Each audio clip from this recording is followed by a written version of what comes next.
One of the great tracks on the NASCAR schedule, Iowa Speedway, and it's time for the NASCAR Xfinity Series to go green for 250 laps here in Middle America. Let's go from the driver's seat with driver 00, and we remind you what a great day this is for so many as we celebrate Father's Day. Cole reminding us how special Father Joe is on Twitter earlier today. Here we are from the driver's seat, Cole starting fifth. Hey, Cole, this is Regan in the Fox booth. First off, thank you for wearing this visor cam and giving us some great shots this weekend. We're looking forward to seeing those tonight. The hottest, slickest track that we've been on this year so far. What are you going to do to find grip all night long with your race car? It's going to be tough. I mean, it's definitely a really rough racetrack, really slick, really hot out, so it's going to be tough finding grip. But I think we'll all move up to the top pretty fast here. And it might get a little bit hard to pass, but like we saw last night, we throw some slide jobs and stuff like that. So it's going to be a little bit tough, but I think we have good enough observation once we can do it. Are you physically prepared for this? I mean, the heat is intense. How will that affect your focus? Are you ready, buddy? I couldn't really understand you there. I'm sorry. I just said the heat. I'm wondering about your focus. Are you in good shape right now physically to go get this race? Yeah, I mean, I think focus-wise, I think we're, pretty good. I can barely understand you guys, so I'm sorry, but I think we'll see. I think we just got to get going here. All right, Cole, have a great night out there. Thanks for talking to us. All right, we've heard from Cole Custer. Now let's get a word from our pit reporters. We start off with Hermie Sadler. Good afternoon. Happy Father's Day, Hermie. Happy Father's Day, Adam. Now, Christopher Bell is in the playoffs. He got a win earlier this year at Richmond, but he comes into this race needing to build some momentum. His last two finishes, 36th and 11th. But earlier today, his car did not pass pre-qualifying inspection. He did not make a qualifying lap. So if he's going to win today, he'll have to do it from way back in the 39th starting position. Caitlin? Well, Hermie, Austin Cindric got it done earlier today in qualifying, capturing the pole, talking with his crew chief, Brian Wilson. He told me they are running a similar setup to what they ran at Richmond a couple of weeks ago, where Austin had a top 5. They feel like this is a big opportunity weekend for him. Very complimentary of their young driver and his abilities, the feedback he gives on the radio. They're hoping for a really strong day here today in Iowa. Adam? And this is a race team that has high expectations. Won the Owners' Championship a season ago, and we've talked so much throughout the weekend that they have won 4 times already this year with 3 different drivers. Here's our race analysis for this afternoon's event. Couple 150 laps, 3 stages. We're going to go 60-60, and that 130 in the last stage is going to be interesting with the strategy. We talked about the speeds all being about the same. How will crew chiefs play their strategy to get to victory lane like William Byron did a year ago? And only one set of tires in that last 130 to try and utilize the right way. So the crew chiefs are right now, they're a little bit nervous about that. They're wanting to make the right call when it comes down to that point of the race. You look at today's starting field, 7 of the top 10 have never won in the Xfinity Series. You go back to a year ago, you mentioned William Byron got the victory. It was the first of his career. Same with Ryan Preece last July. We could get a first checkered flag for someone here today. This thing is wide open, and as I look back through the starting lineup, Adam, through the top 20, I think any of those guys could win. Oh yeah, by the way, Christopher Bell, Ryan Reed, they're not even in the top 20. So there's going to be competitive race cars from the back to the front. I feel confident that top line is going to get worked in very rapidly with Christopher Bell starting back there. We know that he'll be up against that fence as quick as he possibly can. Mentioned William Byron, Ryan Preece getting their first career win a season ago. Same for Ricky Stenhouse Jr., a 3-time winner at Iowa. Got the first back in May of 2011. Pole goes to Austin Cindric, chooses the outside lane. No surprise here. Yeah, and Regan said it. This upper groove is going to get worked in a hurry. We saw him up there in practice, and that means for the fans viewing at home, this is going to be intense, exciting, and fun to watch. Cindric, Hemrick, row 1. Brandon Jones, Elliott Sadler, row 2. Row 3, Cole Custer, Ryan Truex. Next weekend, an off week for the Xfinity Series. Got to get it while you can. We're green in Iowa.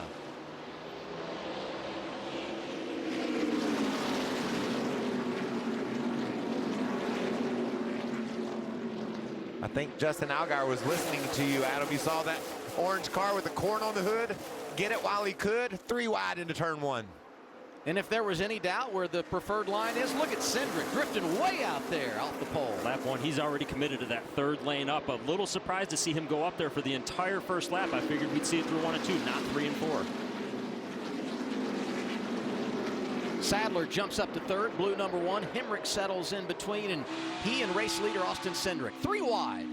Has Allgaier not been 3 wide during this race so far? That's Custer on the outside, and the man in the middle, the 9 of Tyler Reddick. You know, you can make really good ground on the entry to the corner when you go in low, Regan, but as you try to exit, there just isn't room to sweep out, and it hurts your momentum on the straightaways. Well, the momentum would become the problem, and if that car on the outside, if you don't clear them and you can't get up and block their run just a little bit, they're going to continue to come past you, and you might lose more than one position when that happens. And that's what you see Hemrick trying to do, and it's working out just like we thought. He dives to the bottom, draws alongside the 22 almost. You feel so good about it. Right here in the middle of the corner, you think, okay, I got him. No, I don't. That's not going to work. I just love how Sadler's moving around early. We've seen him down low. We've seen him in the middle of the racetrack. Tire down for the 0 of Garrett Smithley. First caution of the afternoon, left front. He also got into the safer barrier, it looked like. Let's go back and see what happened here. No damage to the left front. Makes you wonder how the tire went flat. But there it goes. These are the same tires that these drivers qualified on earlier today. Long afternoon at Iowa Speedway for Garrett Smithley, who brings out the first caution. Austin Cindric is your race leader. Happy Father's Day to my dad. He's an incredible guy, an incredible person, and somebody that I'm proud to call dad. Well, happy Father's Day to my dad and all those other dads out there. Just wanted to take the time to wish my dad, my idol, my hero, a happy Father's Day. Many of us have had the opportunity to have many father figures in our lives, so happy Father's Day to each and every one of you. It's my dad, my stepdad. Hope everybody enjoys their day. Well said by all those drivers, and we pass along a happy Father's Day to all those watching at home as well. Austin Cindric going to take the outside lane on the restart. I'm sure his father Tim would be very happy to see driver 22 pull into victory lane this afternoon. Entering the day's race, he had 6 career laps led in the Xfinity Series. He's led the first 7. So far, so good, huh? Pretty good. Job well done so far. It's early, though. And let's watch that outside lane. We saw how aggressive the orange car back there, number 7, Justin Allgaier, was on the initial start. He's down on the bottom. Where does he go now? Can he go even higher than the other drivers? Restart comes as we complete lap number 8.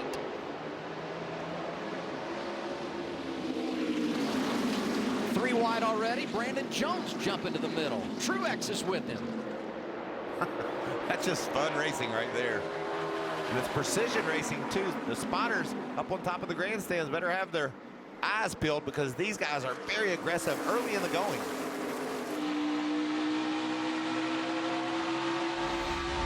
Easy to find Justin Allgaier in that bright orange red number 7. And you don't have to look hard to find him today because he's all over the place. High, middle, low, wherever he needs to be.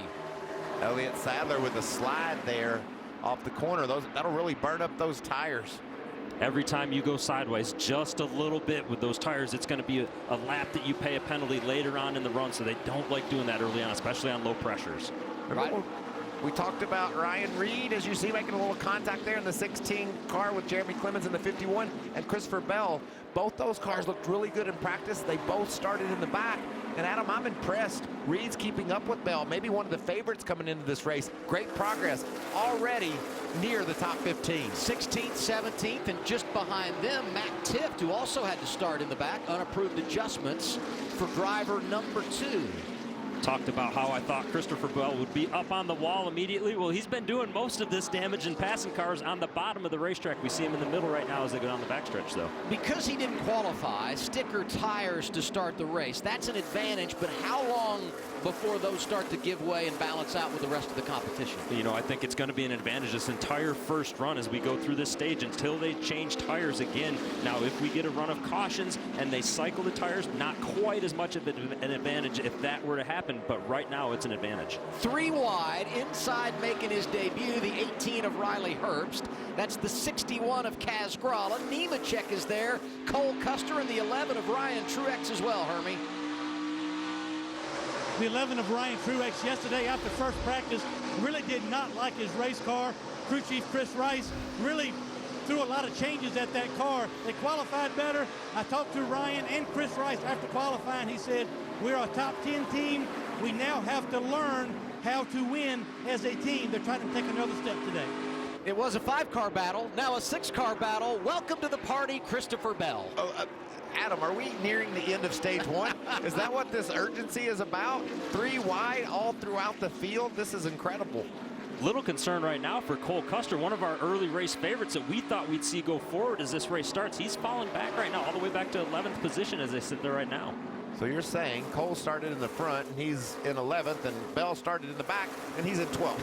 That tells you all the action that's been going on in just a very few green flag laps. But on the other side of that, you want to be good over the long haul. At what point does the give and take break off here, and maybe that 0-0 start working his way back to the front? Well, I think from Cole's perspective, he hopes that it's right now. You don't want to fall too far back, because then it becomes a challenge to get around these other cars. The groove will slowly start to move to the top, and once everybody's up towards the top, passing gets very difficult, even if you are considerably better than another car. Up in front of these guys, attaboy for the 3 of Shane Lee. Started 13th, Michael. He's up to 6, strong in the early going. Yeah, you sort of said 13th, and you think, well, how did Lee pull that off starting down on the bottom? Because that seemed to be a difficult place to pass, but he's figured it out. There's a lot of attaboys out there for me, Adam. You see all the big movers, including Ryan Segan, that 39. But what about Kaz Grala? A month ago, he didn't even have a ride, and they put together quite the ride, and he's running very competitively here in corn country. Looking for his second top 10 finish since going over that 61, driving for Fury Race Cars. On board with Cole Custer here. Down to his left, the 18 of Riley Herbst, 42, John Hunter Nemechek. And for 5th, Shane Lee around Elliott Sadler. He's flexing his muscles. This team won last week with Austin Dillon. They said, let's go do it again. You know, we saw Shane Lee in practice yesterday work that outside line quite a bit. I thought he was just missing the bottom and ending up there. Maybe he knew something we didn't, and he was preparing for today by making extra laps up there. He's making passes there early on. We'll see Sadler start to move up there now because of that. Anytime you get past, you want to move and go to where that car passed you at. And just an awesome effort for Shane Lee since getting in this 3-car. Childress Vineyards on the side of it. Shane and his family decided they were going to try to get in a position where he could go win races. What was his schedule when he started this year, Adam? Was it at Bristol and Talladega? Those are 2 pretty tough races. It's Pocono, which is the most unique track on the circuit. Now, he does have an ARCA start here at Iowa. That is huge for a kid who's doing this for the first time in the Xfinity Series. You know, the biggest thing about that track time is, you know, the bumps, and we talked earlier in the show about how many bumps Iowa has, in particular turns 1 and 2. When you cross over the tunnel right there, I can't begin to tell you how important it is to know where you want your steering wheel placed when you hit that bump. If you don't, that car jumps out, and it doesn't matter what the team does, they can't fix it.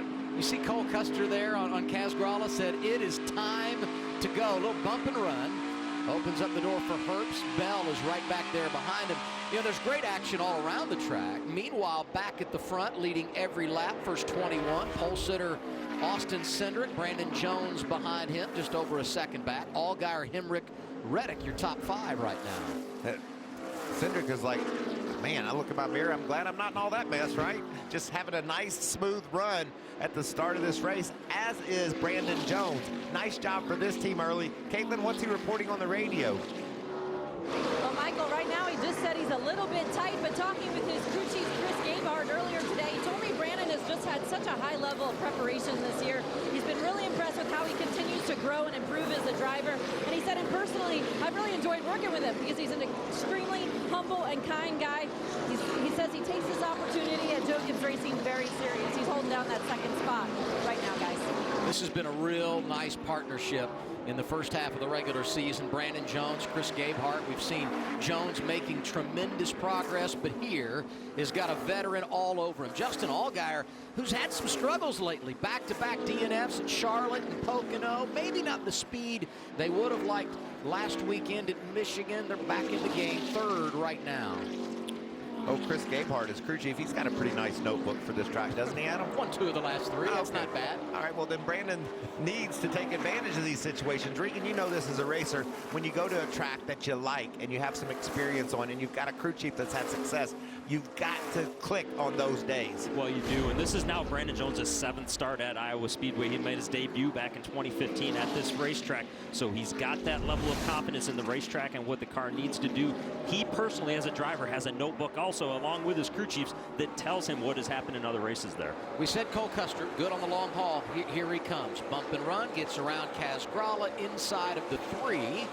Drives around Shane Lee. Elliott Sadler had already passed Lee on track. So Custer up to 7th, Sadler 6th. That puts Lee back to the 8th position as we close in on the midway point of this opening stage here at Iowa. This is a situation, I think, Regan, where the 7 of Allgaier would just drive away from Brandon if he could get that spot. But you can see he's running, Jones is running exactly where the 7 car wants to be, and he just can't make the move yet. Well, and there's not a lane above where Brandon Jones is running right now. They have not worked that lane up. As this race goes on, they will slowly work that lane further and further towards the wall, and then you could possibly go up there if that car's running a little bit lower, as we see him get very loose. That's the pressure from the 7 car causing that 19 car to get loose there. Meanwhile, for the final spot inside the top 10, here's Christopher Bell down below John Hunter Nemechek. So it took him less than 30 laps to go from the back to the top 10. Great effort early for Christopher Bell. And now the door opens up to really make something happen if he could get a caution. Right now, he's 7.5 seconds behind race leader Austin Cindric. I got to tell you something, based on those tires and where he's at with the tires right now, I don't think I want to caution if I'm Christopher Bell. I want this to keep running right now and let me click off a few more positions, but until that happens. Cindric in lap traffic, but it's not been a problem so far. He's led all 29 laps here at Iowa from the pole. I know it's early, but sometimes you just gotta go. Visor cam showing how aggressive Cole Custer has been early on. 25 laps to go in our opening stage for the NASCAR Xfinity Series. We're live at Iowa Speedway on FS1 with Michael Waltrip, Regan Smith. I'm Adam Alexander. Austin Cindric leads. Justin Allgaier is now 7th. Let's show you how he was able to get around the 19 of Brandon Jones. Pressure, under pressure. He applied it long enough, and it finally worked out, but not without some action, Regan. Yeah, he was finally able to get underneath them as they came onto the front straightaway here, and then the traffic helps him. He sets a little bit of a pick right here. Brandon Jones has to go to the inside as well as Justin Allgaier, and it just breaks the momentum just enough to where Brandon Jones, he can't get up there onto the outside corner of him and keep him from getting by. And I think, go ahead, Mike. I think the 7 car runs down our leader before the end of this stage, and this is a gaggle, I'll tell you that. Riley Herbst in the 18, making his debut, has done a great job, and he's all over the veteran. Our regular season point leader, Elliott Sadler. How about that story? But look who's with him. I mean, Christopher Bell, you would think from the back to the top 10, you feel good about your effort in stage 1. Wrong. He wants some more. And now he hits his teammate down the front straightaway. Christopher Bell doesn't care if it's his debut or not. He wants to get by both of these guys right now. Wow, Bell's got a strong ride. You're right, Regan. All this happening 8.5 seconds behind race leader Austin Cindric. What about Elliott Sadler? Was up in the top 5. Now he's 7th. Hermie? Adam, he started 4th. The first quick caution, he was up to 3rd. Got trapped on the bottom on that restart. But since they've gone back to green, does not really like his race car. He's tight right there, getting to the center of the corner. Then the next problem, right here coming off the corner, does not have enough forward drive. So he's got 2 balance issues for his team to work on when they come to pit road. I actually think the real problem is for the competition, because if Elliott Sadler is this close to the front early, he's going to be great later on, right? That's just been his MO all season long. Here's Tyler Reddick outside of Cole Custer, give another position to the 00. He's really coming on now. We just saw a lot of give and take right there from Tyler Reddick. This is 2 guys that are young drivers, but that was a veteran move for him to let him go right there. He knew he was going to slide up and put that slide job on him. Easily could have ran into the back bumper. I'm glad we didn't sound the alarm too loud too early, because Cole Custer, I thought he was going backwards. Now all of a sudden he's one of the quickest cars on the racetrack going forward again. And you've raced here. You understand tire conservation is fairly important. I mean, you can really abuse your tires hard. That's why I didn't know for sure, Adam, what kind of advantage it would be for Bell starting in the back on those stickers, because he had to make so many bold moves to get up through there. but this car continues to move forward. And Elliott Sadler, you said it, he is struggling with his car. It's not balanced right, but the veteran that he is behind the wheel, he can explain exactly to his team what he needs for adjustments to be better in the next stage. And Regan, you know this, one of the best in the garage at making adjustments on the fly, his signal caller, Kevin Mendring. These two have been outstanding since joining Junior Motorsports. Bell makes the pass. He's now 7th. Sadler is 8th. Final cars in the top 10, Nemechek and Hurt. Cindric continues out front. He's got a second lead on Justin Allgaier. 17 laps remaining here in our first stage. What about Allgaier? I mean, he was battling there with Jones for so many laps. He's settled into second now, Caitlin. Yeah, he did. He recently said on the radio, Adam, just too tight with no side bite. Now, he's got quite a bit of experience at this racetrack, 12 starts, but still trying to figure out the balance on this 7-piece, saying he's good in turn 3 and 4, but still struggling a bit in 1 and 2, guys. And he was 2.5 seconds behind the race leader when he got to that second position, so he's cut that deficit in half. I'm not sure 15 laps is enough time to get there by the end of the stage, but I think he served notice how strong that race car really is. Well, and if he's not happy with it, he's complaining about needing the car to turn the middle and have more side bite. Once they get a chance to make an adjustment on the car, look out, because he has been coming these last 10 laps. And you say 15 laps, but as these tires wear out, if your car isn't handling right, you could fall off a lot faster than some of your competition. It's kind of like U.S. Open. You got a 3 or 4 stroke lead, you hit one in the junk, and all of a sudden the triple bogey makes it a match again, huh, Michael? We're seeing that. We're seeing that in this race playing out the same way. Got some comers and goers there. You see Ryan Reed. He started in the back. He's been able to move his way around. Ryan Truex, and remember, strong start for Truex. Up in the 6th position. He's fallen all the way back to 14th, so they'll need some serious adjustments as well. We knew overnight that they were going to completely change that race car. He talked about it earlier on, and they did completely change that race car. Naturally, though, it does not look like they went the right direction with it, because he's dropping pretty quick as this race began. Just in front of these two, a couple of other drifters when you look at how this race began. Shane Lee went from 13th to 6th. He's now 11th, and right behind him, Kaz Grala in the 61, qualified in the top 10. Was knocking on the door of the top 5, but the driver out of Boston finds himself 12th as we're just over 10 laps remaining here in this opening stint of the race. There's a look at Shane Lee. Top 15 every start this year. Mention the fact that RCR ended that 55 race winless streak last weekend, courtesy of Austin Dillon at Michigan International Speedway. You know, we noticed the lap traffic. It hasn't been a huge factor so far, but that's something that will wear on a driver, in particular in the final stage at a short track like Iowa. You know, when you come up on these guys, and especially on old tires, a lot of times you'll see them running the high line, and as the high line comes in and you want to get there and you want to run that line, if they are running ahead of you, even if it's a quarter of a straightaway ahead of you, but they're up on that high line, it aggravates you behind the seat with the wheel of the car. That lead for Austin Cindric is stabilized around about 1.2 seconds. Traffic has played a role in that, like you guys were talking about. Allgaier's beginning to close a bit, but what a solid start to this race. We saw great things out of Cindric yesterday in practice. A real versatile race car. He could run up high and he could take it low, and we knew that would pay off for him today. And when he put it on the pole, that was a big moment for that young man. His first career pole. You get behind the wheel of that 22 with the success they've had this year, you want to show your guys, I'm the man. He's showing them right now. And I got to believe every lap out front just continues to build the confidence that he's developed so often early in 2018. He's a rookie. So are these two. 9 of Tyler Reddick, 20 of Christopher Bell. And if you're just joining us on this Sunday, Bell did not make a qualifying run. Started at the rear.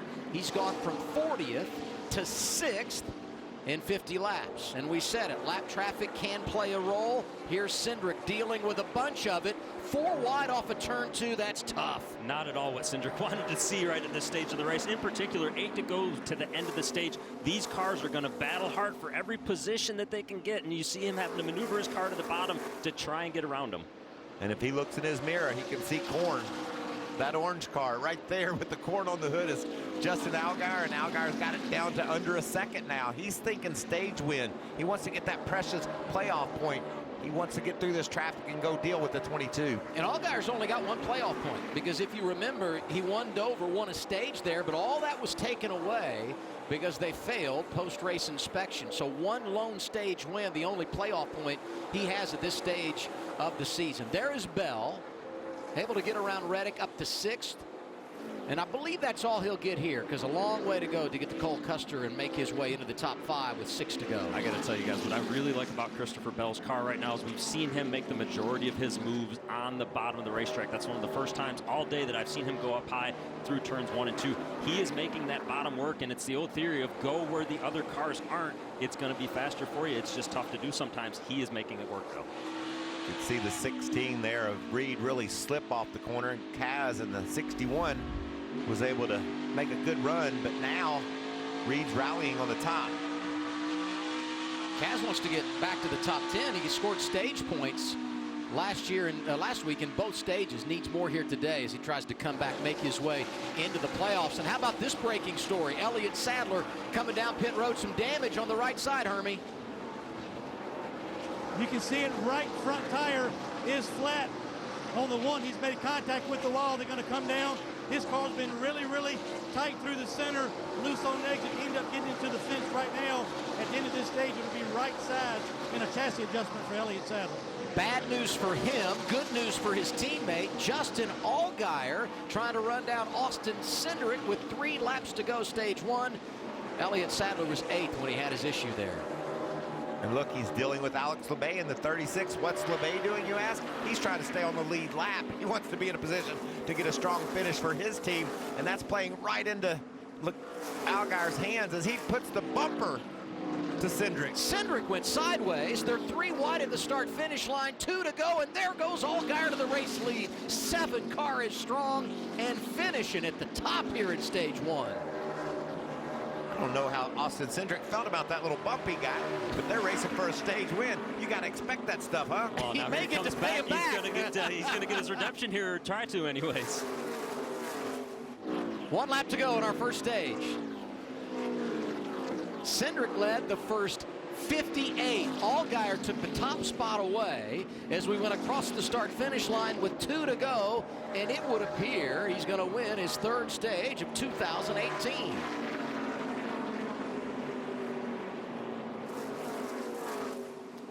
If that's a sign of things to come, we are in for a real treat. Stage 1 complete here at Iowa. Green and white checkered flag to the 7 of Justin Allgaier. Cindric has to settle for 2nd. Hemrick is 3rd. Brandon Jones, Cole Custer complete the top 5. From the back to 6th for Christopher Bell. Rookie Tyler Reddick was 7th. John Hunter Nemechek 8th. Riley Herbst, first ever start, is 9th. And Shane Lee finishes out our top 10. What a finish. Was there contact? Maybe not. Not any contact, but close enough. The air got him loose right there. A very nice move by Justin Allgaier. And when he sailed off into 1, he was not going to let anybody get back to that outside. And look at Joey Gase taking advantage of that move and got back to the lucky dog position. Good run for him. Show of hands if you hope the 22 and 7 are racing around each other later on. Ask any driver and they'll tell you one of their favorite racetracks, Iowa Speedway. And this is just a great part of the country. Newton, Iowa, 30 miles east of Des Moines. What a fun city it is. Fans have been outstanding each time we've come here. Opening stage goes to Justin Allgaier. Everybody coming down pit road for service here, Hermie. Adam, the 21 of Daniel Hemrick, comes into this race. Top 5s in 3 of the last 4, but they want the big trophy today. They're good on the long run. They want to be better on the short run. 4 tires and fuel. Caitlin? For Justin Allgaier in the middle of your screen, saying a little tight, free on throttle, but really good. They're going to do 4 tires, fuel, as well as the air pressure and track bar adjustment. Austin Cindric at the bottom of your screen just saying a little bit free off. Brian Wilson making the call for no changes for the 22. Good pit stop for Allgaier, 15.5 seconds there. He comes in the race leader. He will exit the same. Cindric holding serve in 2nd. Cole Custer +2 on a 4-tire stop. Reddick gaining a couple of positions as well.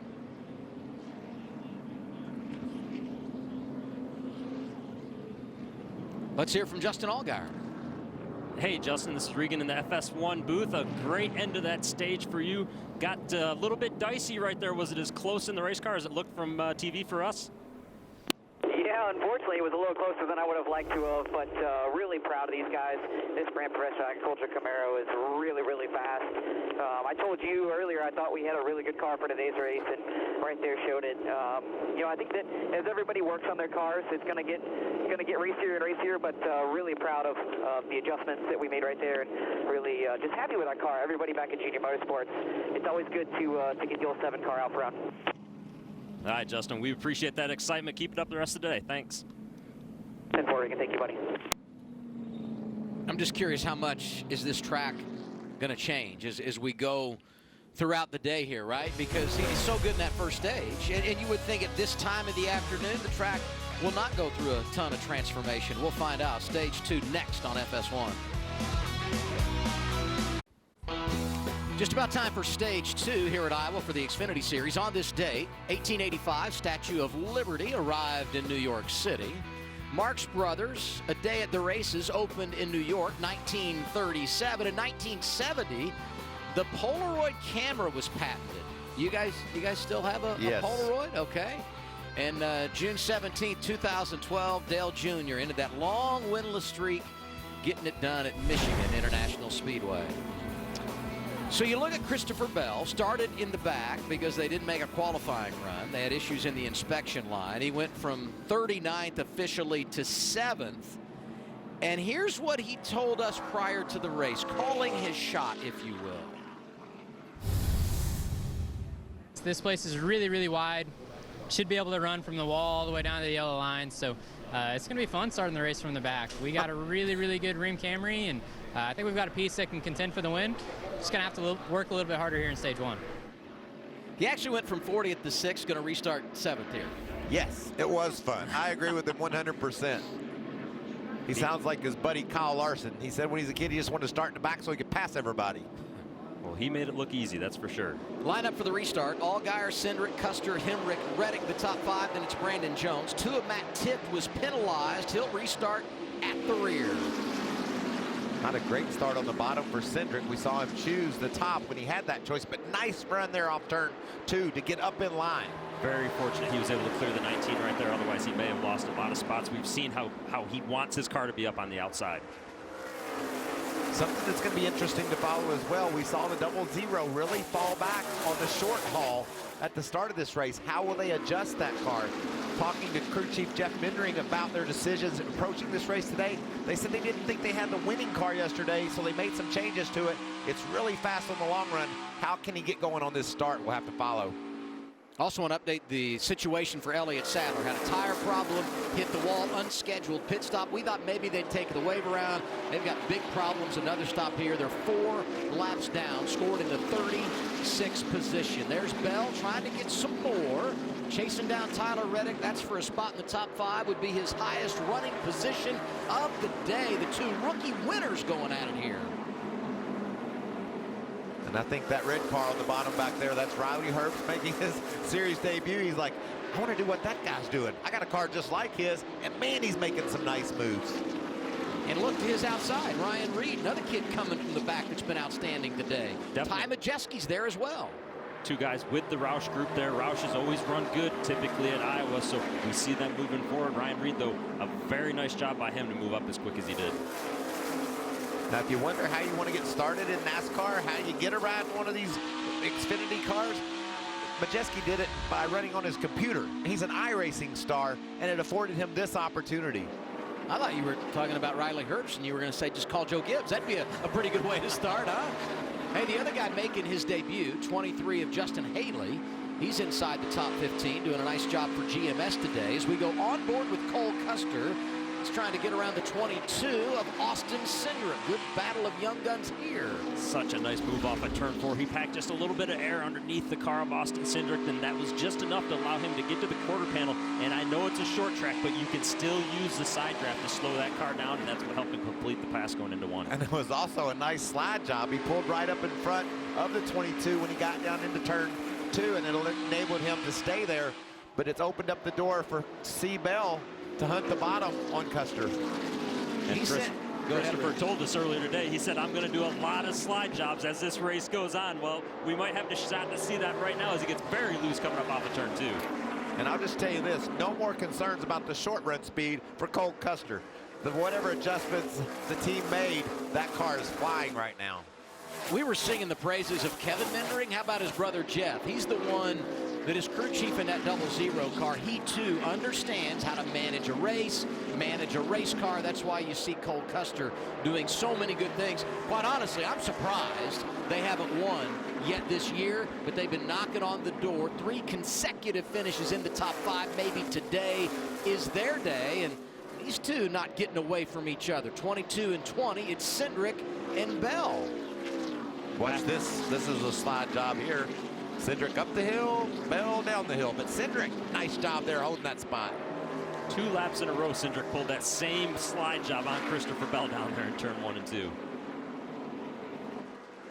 Another move to keep your eye on, I think, Adam, is that upper groove. We still haven't seen anyone in it yet. There's more room up there.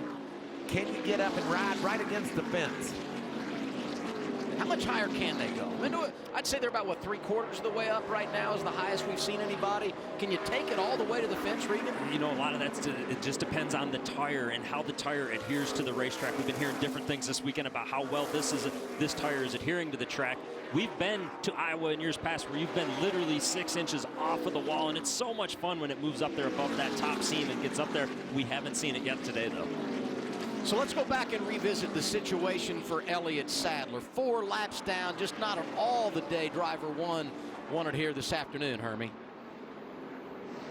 Adam, this is how quickly things can go wrong in NASCAR racing. Here's the right front tire that came off Elliott Sadler's car. You see the puncture in this tire. Tire goes down, he's in the wall. When the tire goes down, your sway bar arm then drags the racetrack. So sway bar arm broke on the right front of the 01. They had to come in, repair that, and put the tires on and fix some damage. So a bad day gone worse for the one of Elliott Sadler.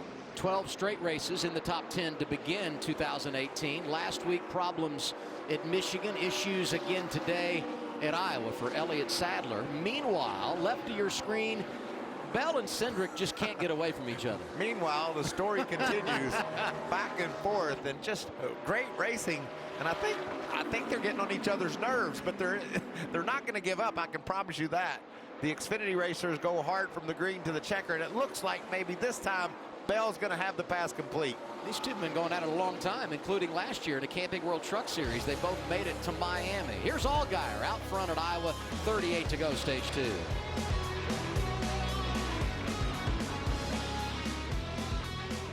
Nice call on Majeski yesterday, Adam. That's his best. Hands down, Iowa Speedway, one of the best in NASCAR. Look at this battle for the lead, middle of stage 2. Allgaier, Hemrick trading blows here. And you know who's loving this besides all the fans in Iowa and me? Is Cole Custer, because he's hunting it down. He's wanting to make it a 3-way battle for the lead. See the white car just coming into your shot there. The good news for Cole is as these guys have been going back and forth with the lead, really abusing their tires, he's been smooth back there, just doing what he has to do to conserve just a little bit of tire. When he gets there, he may be in the perfect position. I thought for sure 2 laps ago, Hemrick had it. Allgaier said not so fast, and they've continued to swap outside, inside, doing whatever they can to find grip and create some track position. And as it settles down for a moment, 7 back in front of the 21, and here comes Cole Custer. About a half a second separating the top 3. So let's go on board here with Custer, and this is quite a seat for that front spot there, Hermie. Yeah, and Regan, you and Michael both understand what's going on with Cole Custer racing at a racetrack like this. It's a trade-off. The 00 is a little bit too tight at the beginning of a run, but they did not want to make too many adjustments to help that and give up the long run speed.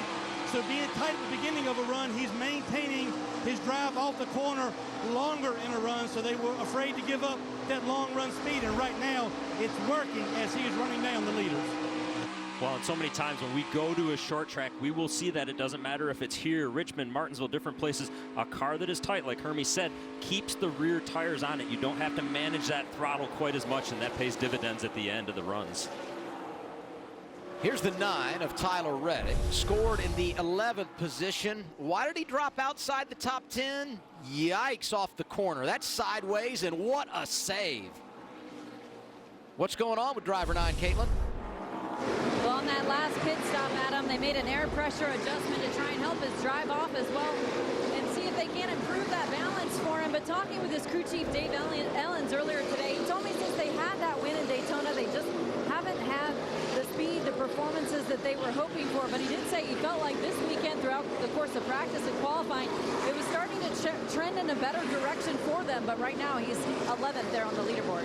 Just in front of him, a little Roush train. Ryan Reed is 10th, started at the back, did not make a qualifying run. He's having a good afternoon despite some adverse conditions. Just in front of him, teammate Ty Majeski in the 60 car, working on a career best finish. His crew chief is Mike Kelly, who's won here 4 times, 3 with Ricky Stenhouse Jr. and also with Trevor Bayne. Good to see the kid out of Wisconsin doing some positive things, and that's what they needed, some good luck. John Hunter Nemechek in the top 10, 7th right now for Riley Hurt. Some really good stories inside that top 10. You know, we talk about Mike Kelly, and he was crew chief for Ricky Stenhouse Jr. when he won that race at the start-finish line. A blown motor, him and Carl Edwards crash. It got expensive for Jack Roush at that moment, but what a cool race. See Nemechek there, won the truck race a season ago at Iowa. Was here competing last night. Had some problems, wrecked out early, but no doubt he understands success at this Midwest short track. Allgaier working the lap traffic. His advantage, 1/4 of a second over Daniel Hemrick, and here comes Cole Custer looking inside of the 21. That's for the runner-up spot.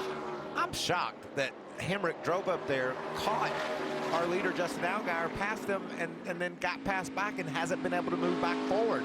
I just wonder if maybe Allgaier learned a little something about the line maybe that Hemrick was running and improved his car by moving around this track. This is a track, Herbie, where you got to be versatile as a driver. You see something, you better adapt to it. What's the 21 saying about his car right now? Water temperature over 300 degrees, Mike, and you see trash on the grill. They're trying to get him to get up close behind the car and get that trash off on the racetrack. If not, the 21 will have to come to pit road. You know what this reminds me of a little bit? Remember late in the stage at Richmond, had a fast race car, knew they had a tire going down, elected to stay out. Ultimately, the tire came apart, and they had big problems. How do you handle this knowing we're 20 laps away from the end of a stage if you can't get it off before? Well, he's only got 2 options right here. He's either got to find a lap car, which there isn't any in the nearby vicinity of where he is, or he's going to have to give up a position to the 00, tuck in right behind him. It's a very difficult move for the driver to pull off, but tuck in as close as he can behind him. That changes the air pressure on the nose of that race car, and you'll see the debris fly right off of it if he can do that. And I think that's exactly what he has to do. He can't catch Allgaier. He's going to have to get behind the 00. We'll step aside, 19 to go, stage 2. We'll keep it side by side here. Before we can wave the green flag, we raise the red, white, and blue. Before we can race, we soar. Before we can scream, we sing. Before we celebrate, we reflect. Before we can do what we do, we thank you for all that you do. NASCAR salutes our troops. They live among us, but they say they're different. They say their swing is a work of art created by the gods worshipped in the shadow of a monster. They can move in the blink of an eye, and when they strike, thunder echoes out for miles, unleashing a deafening roar. Major League Baseball, Saturday at 7 Eastern, 4 Pacific on Fox. Check local listings. From bluegrass to bourbon, barbecue to basketball, Kentucky knows traditions. But not all traditions are about the slow aging of a fine bourbon or the rolling hills of the bluegrass. Some are about speed. From horses to horsepower, from the paddock to the pavement, racing is our bluegrass tradition. Join us for the Quaker State 400 July 14th. Your bluegrass tradition begins at KentuckySpeedway.com.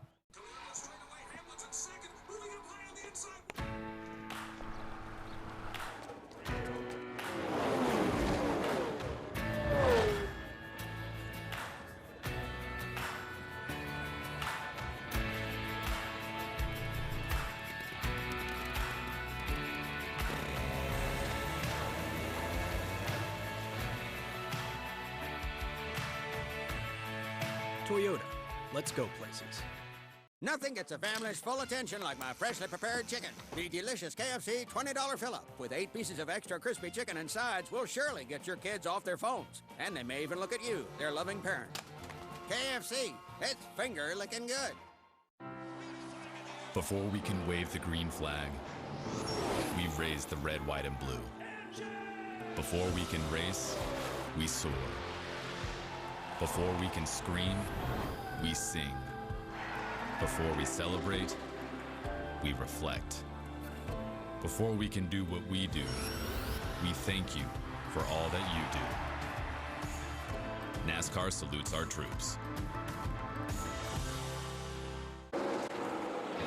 12 laps to go, stage 2 for the NASCAR Xfinity Series here at Iowa. And since we kept you side by side, you are aware Daniel Hemrick running second, able to use a lap car to get that debris off the front of his grill, and he does that and stays in the runner-up position. And behind him, looked like Cole Custer might take advantage. Not the case. Christopher Bell, fast race car around the 00 to third. All the way from the back to the top 3, and we're looking at lap times for this 20 car, and he's the best right now. What do you do in that case, though, Regan? We talk about, is this track changing? Is it taking more rubber? Will it continually get hotter as we race into the late afternoon? How do you adjust a car that's running that fast? Well, it's very tough to adjust a car that's that fast, and that's where the experience of the crew chief in a guy like Jason Ratcliffe is going to have to show up right here, because Christopher Bell might be calling for an adjustment. He's going to have to tell him, you know what, nope, we're going to sit back. This race is coming to us. We're right where we want to be. Get me one more spot before this caution comes out, and then we'll help you on pit road to get the next spot. But you know what I love about Bell, and he told us this earlier today when we spoke to him. He said, I tell Jason what I want, and then he adjusts. He doesn't tell him what adjustments to make. He just tells him how he wants the race car and lets Jason use that unbelievable ingenuity to go ahead and get the car where it needs to be. Sometimes that's better. As drivers, we can confuse ourselves if we know too much. So what I love also, Bell said, I just don't want to be loose in. Well, he's a dirt racer. I thought that's what he would want to be. He said, Jason knows that I just don't want to be loose in. Everything else is fine. That's twice now that we've heard that today, though. Don't get me loose, and the race car will be a little bit faster. We heard the same thing out of Cole Custer. So here's 2 young guys that are gaining the experience to understand that. Shane Lee lost momentum, lost ground on the longer run in that first stage. He's steady at 13th, racing there with 12th place Ryan Truex. Here's the battle for second. Bell up the hill. You'd think Bell, being an Iowa, would have made a trip to Knoxville last night, right? Not the case. Stayed in the Newton, Iowa, Des Moines area because his father David's there, spending Father's Day weekend with him, got to go to dinner with him, would love to celebrate in Victory Lane here in another 150 laps or so. And you know what else he did? He watched Kyle Larson win a dirt race last night. Over Dave Blaney. He said, Christopher Bell said, I was sitting on my couch cheering for Dave Blaney to beat Kyle Larson. Do you think he was on the couch, or do you think he had to actually set up on the dinner table while he was at dinner with his dad still watching racing? These kids, they love racing, and it's what they eat and breathe, and I just love their passion for it. So Allgaier in some traffic here. Not good for him. The best news, the fact that they're battling hard for second, so it should open the door to go ahead and get his second stage victory of the afternoon. 5 remaining in the second stint of the race. And this battle that he's racing around here between Case and LeBay, that's for the free pass position. Those guys are racing to be inside the top 20, so there's a lot of varying agendas out there, and sometimes those will bite you. Hemrick right now able to stay in front of Bell. It'll be 4 to go this time around stage 2. Mentioned the struggles in recent weeks for that 7 team. You know, he was without his crew chief, Jason Burdett, after they failed post-race inspection following the win at Dover. It kind of felt like that just sucked the momentum out of that race team, but here they are back in what you would consider mid-season form. And once again, Bell underneath Hemrick. This for the runner-up position. 3 remaining in our second stage. Some very fun racing between the 2 of these guys that have been going at it here. Right here, you're going to see Bell try to set a pick, but instead they're going to be 3 wide, and he's got to be very cautious when they come off the corner like that, not knowing what that lap car is going to do. Bell trying to pin him behind LeBay there and take advantage. Hemrick having nothing of it.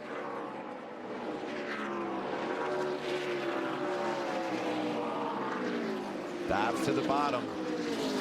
Just want to just inch into that throttle, don't you? Just a little bit sooner to try to get some momentum off the corner. Not quite able to do it. Hemrick closes the door. I love the patience that both of these guys are showing here. A great deal of respect from two really good young racers. There's Allgaier through the screen off of turn 4. 1 to go, stage 2. Allgaier's already won the first stage here this afternoon. Does patience go out the door on the last lap of a stage? If this were for the win, I would say yes, but right now, maybe not. So tight. There's Joey Gase in the 35. There's Allgaier. He's going to come back and win stage 2. Who's going to get second? Anybody's guess. Hemrick able to pull it off as he slides in front of Bell. Custer was 4th. Austin Cindric, who dominated the early portion of this race, finished in the top 5. Then it's Brandon Jones. Riley Herbst, who's doing unbelievable things in the 18, was 7th. Nemechek, Majeski, and Reed complete the top 10. How lucky are we to get to watch this kind of racing? Kids showing up just knowing what they're doing. It's been fun so far, and I think the best is yet to come.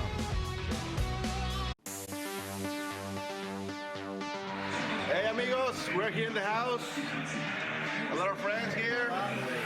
Sisters over there, grandma, watching the game. First time is done, and Mexico is winning 1-0. Actually, my voice is going away.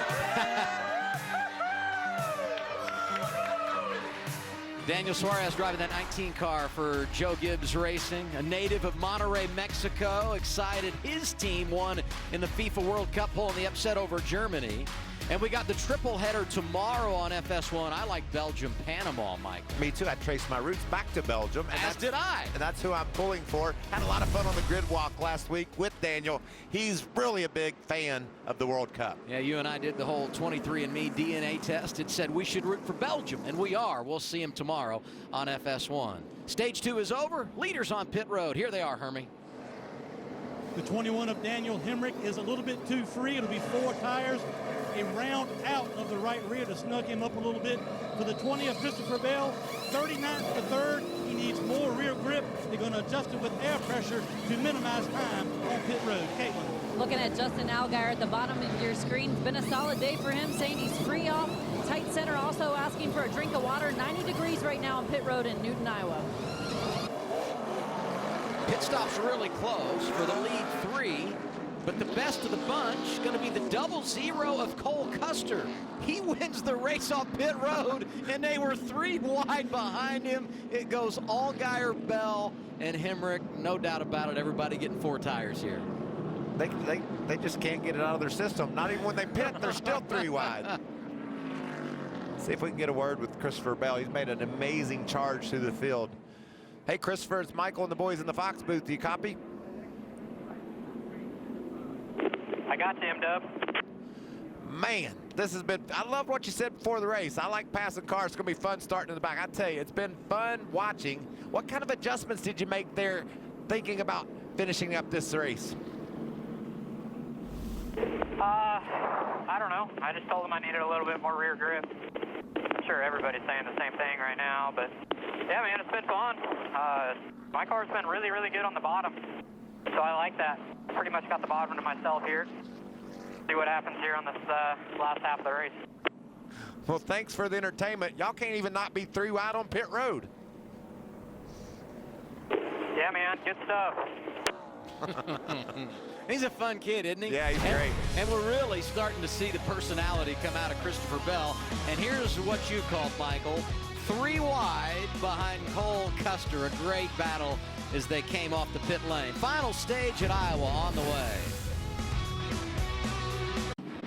Just about time to go green on our final stage for the Xfinity Series here at Iowa. We give to you the Ford Performance track facts. 8 wins for Ford here. Leading the way, Ricky Stenhouse Jr., who I think got 3 consecutive, 2011, 2012, when he was winning those championships. 2 victories for Brad Keselowski, Team Penske, Bain, Blaney, Buscher, the others that were able to get it done. And some bad news for Ford here. Teammates Ty Majeski, Ryan Reed caught speeding along with the 55, 51 of Jeremy Clements. They will all have to drop to the rear.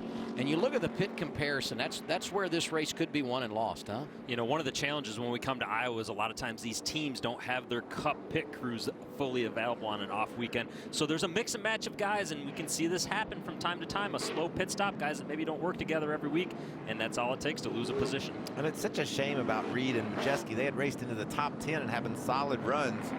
Talked about Ty and his iRacing. He's obviously graduated from that into other types of motorsports. A very talented young racer, and now he's showing that talent here, racing in the top 10. It'll be fun to see if he can rebound. Free pass went to Joey Gase, the Iowa native, going to restart 20th. Cole Custer takes the outside lane. It's he, Allgaier, Bell, Hemrick, Cindric, Nemechek. First 3 rows, final stage is underway.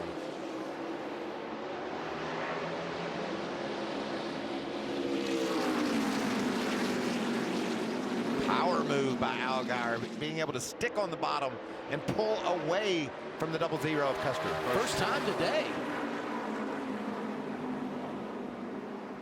Bell making the inside lane work on Hemrick here. We've seen Bell down there all day long. He likes that line. He told us nobody else is down there, so he wants to stay down there. But very impressed with what Justin Allgaier just did on restart, being able to show off that the bottom can work. Regan, do you think that's a result of the fact that most of the traffic's been running through the middle upper part of the track? Maybe the rubber's a little, or the road's a little fresher on the bottom? You know, I almost just have to question if it isn't because he started with Cole Custer, and Cole Custer has been tight on restarts. We know that all day long. I think that may have played more of a part in it this time than the actual lane itself. Things starting to settle down a bit at the front. Let's crank it up live on FS1.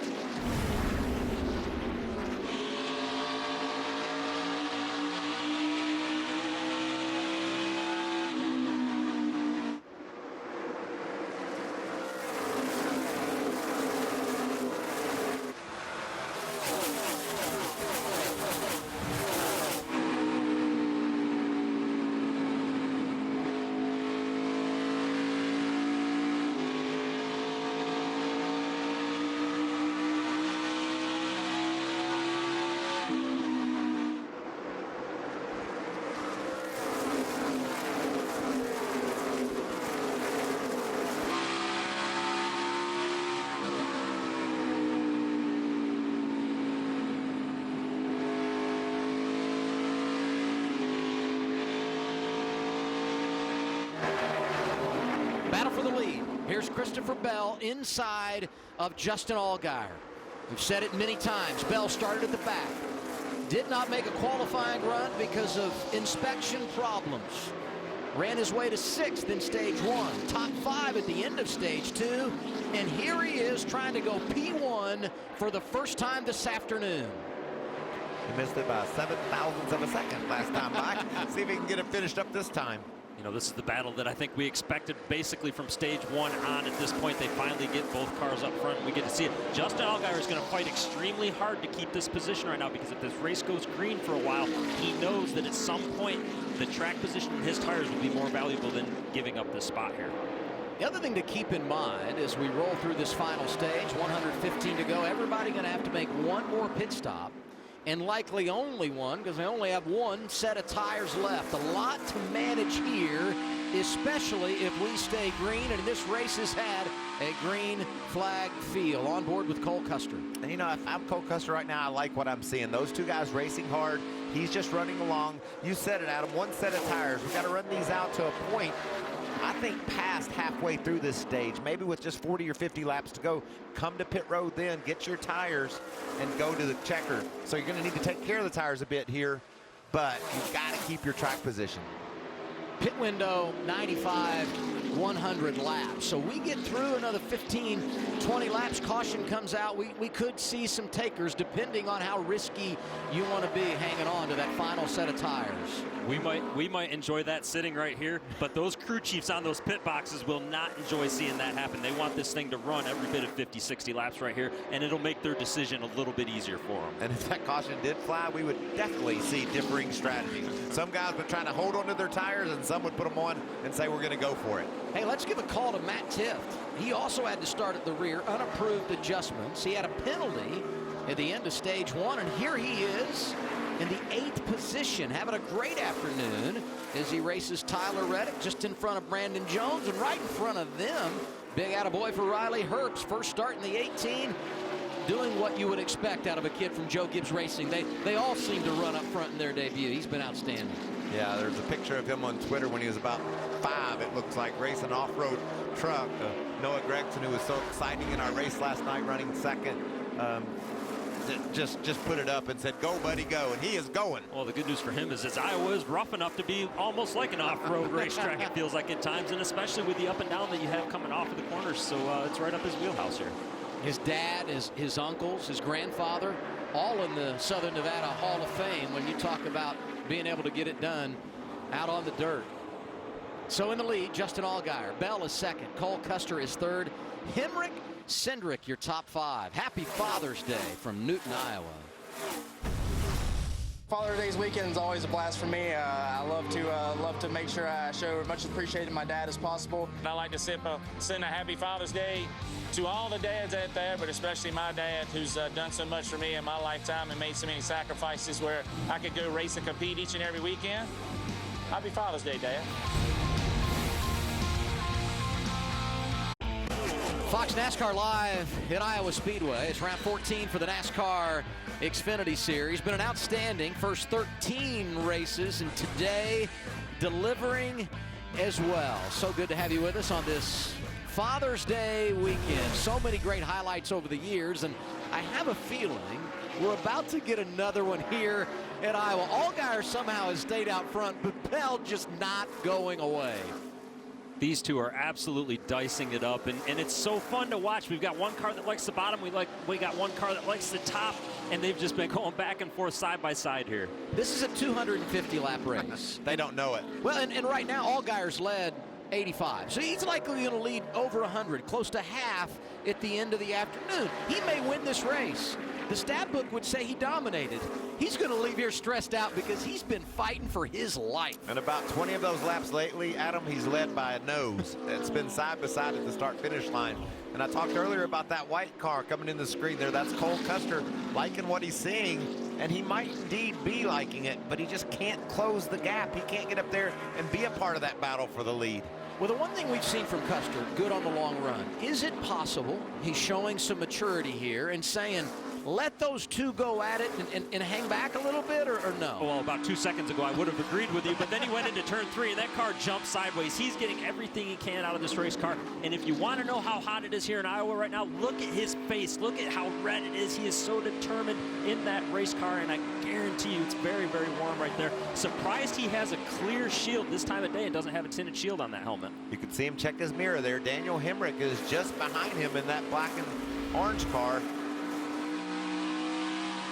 Hemrick looking for his first career victory. Started on the front row with Austin Cindric. Haven't said Cindric's name much since he led the first 58 laps from the pole, but the 19-year-old out of Mooresville, North Carolina, back in the 5th position. He was so good early. I think if Cindric doesn't win, you're going to feel like somewhat of a disappointment for he and his Team Penske group. But the bottom line is he's doing exactly what he needs to do as a first-year driver, trying to find his way into the playoffs. You want to be a race car driver. Just look at this beating that Cole Custer has been taking inside of that race car, bouncing around, his head just shaking back and forth. It is violent inside these race cars, and that's a good handling race car there. Yeah, could you imagine being running 25th right now, Adam? Be bucking you out of that car. You can see the visor cam, just what it looks like through Cole's eyes as he sees that battle for the lead just ahead.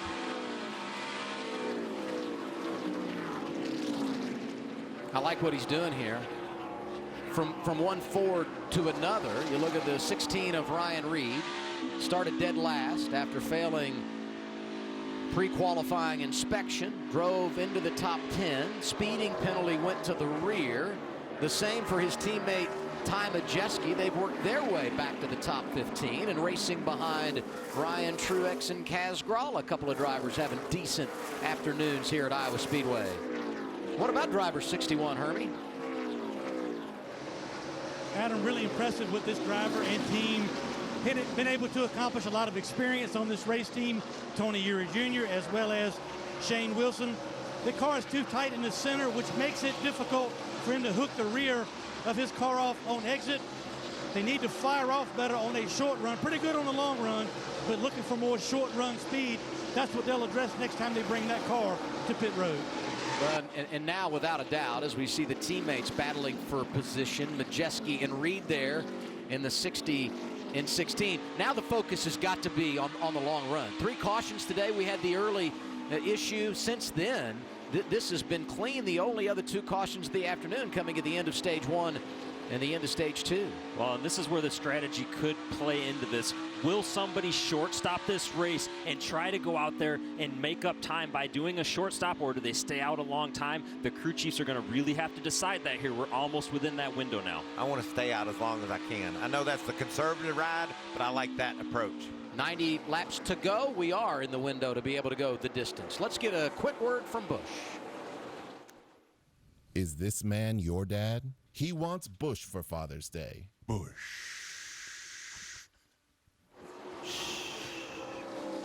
Refreshing.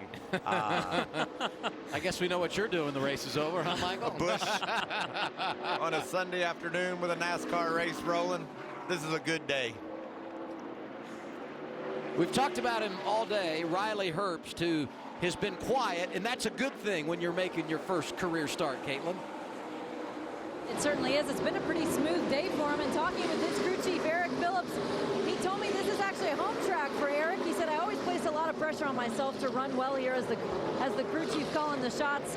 And he also told me, too, working with Riley, he says he really enjoys working with these young drivers who don't have a lot of experience. He says it's something he's done throughout the course of his career, but he really welcomes that challenge of working with these young guys. Well, I would say today, Caitlin, Eric Phillips is underachieving. I mean, the last 3 times he's had a driver making their debut, they finished in the top 4 a season ago with Christopher Bell, who was 4th earlier this year, with Noah Gragson, who was a runner-up at Richmond, and many years ago with Kyle Busch, who was 2nd at Charlotte. Every time a top 5, Herbst right now finds himself in the 8th position. You know, I'm going to take it a little bit easier on him than what you are right now, because those drivers all had some Truck Series experience and a little more experience than Herbst did. Eric Phillips is absolutely amazing what he does on that box, and it seems like anywhere he's gone, he's been capable of doing that.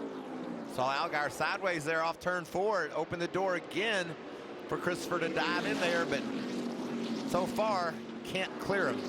And it's just what we talked about at the top of the show. That outside line keeps the momentum. It can pin that guy on the bottom to where he can't come all the way out to the wall and keep his momentum the way he wants to, and it makes it so difficult. That's why this racetrack is so perfect and the drivers love it so much. I don't know why Justin Allgaier loves it so much. He's getting aggravated to death. Every time he looks in his mirror, you see Bell's eyes, or he's right beside him on his door.